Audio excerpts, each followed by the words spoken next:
اعوذ باللہ من الشیطان الرجیم بسم اللہ الرحمن الرحیم. گیارہویں جماعت کے طالب علم السلام علیکم. تو کل ہم نے نظم فرض لطیفہ جو اکبر آبادی کی ہے پڑھی، تو آج ہم اس کے مشقی سوالات کریں گے. اگر آپ پیج نمبر 173 نکالیں گے تو اس میں ہم کچھ مشقی سوال ہے وہ کریں گے. تو پہلا کوشچن اس میں، اکبر آبادی نے نظم میں ٹھونسی ہوئی چیز کسے کہا ہے؟ تو سوال نمبر 2،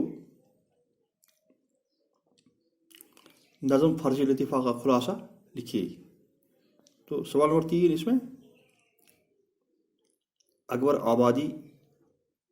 الہ آبادی کے حالات زندگی اور ادبی خدمات کا مختصر تعارف پیش کیجیے. تو چوتھا سوال ہے، اکبر آبادی کی نظم نگاری کا محسن بیان کیجیے. بڑی بھی آپ کو کیا ہو گیا ہے، ہرن پر لادی جاتی ہے کہیں گھاس. یہ اچھی قدردانی آپ نے کی، مجھے سمجھا ہے کوئی ہر چرانداز. دل اپنا خون کرنے کو ہوں موجود، نہیں منظور مغز سر کا آماس.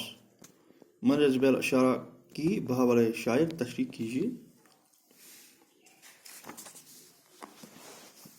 تو اس کے بعد تیسرا آتا ہے قواعد. کل بھی میں نے آپ کو پہلے ہی بتایا تھا.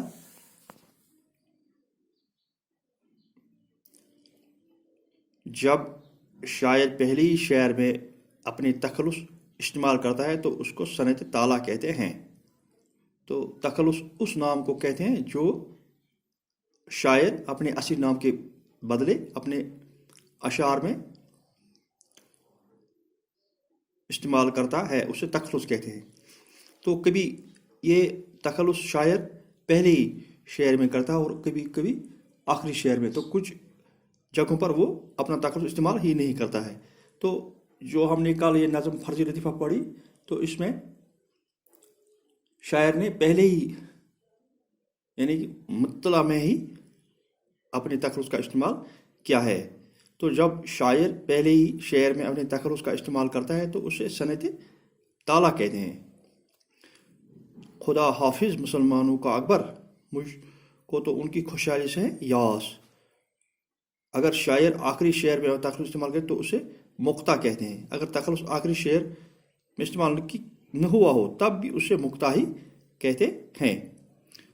اوپر دیے گئے شعر میں شاعر نے اپنا تخلص استعمال کیا ہے. تو اس نظم فرض لطیفہ میں پہلے ہی یعنی مطلع میں بھی ہی شاعر نے اپنا تخلص استعمال کیا ہے. تخلص کسے کہتے ہیں؟ اردو کے 5 نظم نگار کے تخلص نام اور تخلص لکھے. تو اب ہم اس کا پہلا کوشچن کریں گے. پہلا کوشچن، اکبر آبادی کی نظم ٹھونسی ہوئی چیز کسے کہا ہے؟ تو پہلا سوال اس نظم کا جو فرض لطیفہ اکبر آبادی کی ہے، تو پہلا اس کا سوال تھا، اکبر الہ آبادی نے نظم میں ٹھونسی ہوئی چیز کسے کہا ہے. جیسا کہ ہم نے پہلے ہی اس نظم میں یہ پڑھا ہے کہ ٹھونسی ہوئی چیز اکبر نے اصلی تعلیم کو کہا ہے. اکبر الہ آبادی نے نظم میں ٹھونسی ہوئی چیز اصل میں کالج کی پڑھائی کو کہا ہے، اور خاص کر ایم اے پاس کرنے کو ٹھونسی ہوئی چیز کہا ہے. چونکہ نظم میں عاشق سے محبوبہ کی ماں نے اس شرط پر اس سے محبوبہ سے شادی کرنے کو کہ وہ ایم اے پاس کر لے، لیکن عاشق یہ ایم اے پاس کرنے کو تیار نہیں ہے. تو اسی کو اکبر الہ آبادی نے ٹھونسی ہوئی چیز بتایا ہے. تو دوسرا اس میں کوشچن ہے، فرضی لطیفہ کا خلاصہ لکھیے. تو اس کا خلاصہ لکھنا ہے فرضی لطیفہ. آپ نے جو کتاب پڑھا ہے کہ اس میں ایک فرضی لطیفہ یعنی خیالی لطیفہ اس نے لکھا ہے، جس میں کہ ایک عاشق اور محبوبہ کی ماں کے درمیان بات چیت ہو رہی ہے. تو اس کا خلاصہ یوں ہے، اکبر اپنی شاعری کی مدد سے پوری قوم کی اصلاح کرنا چاہتے ہیں. تو اس نظم میں اکبر پوری قوم کی اصلاح کرنا چاہتے ہیں. انہیں قوم کی لٹتی ہوئی تہذیب کا بڑا احساس ہے۔ اکبر اردو کے بلند پایہ طنز نگار شاعر مانے جاتے ہیں۔ تو اکبر اردو کے بلند پایہ طنز نگار شاعر مانے جاتے ہیں۔ شاعر نے اس نظم میں مسلمانوں کی محنت اور کوشش نہ کرنے کو اپنے مخصوص شاعرانہ انداز میں پیش کیا ہے۔ تو اس نظم میں شاعر نے مسلمانوں کی محنت اور کوشش جدوجہد نہ کرنے کو شاعرانہ انداز میں پیش کیا ہے۔ وہ ایک مثال سے اس بات کو واضح کرتے ہیں۔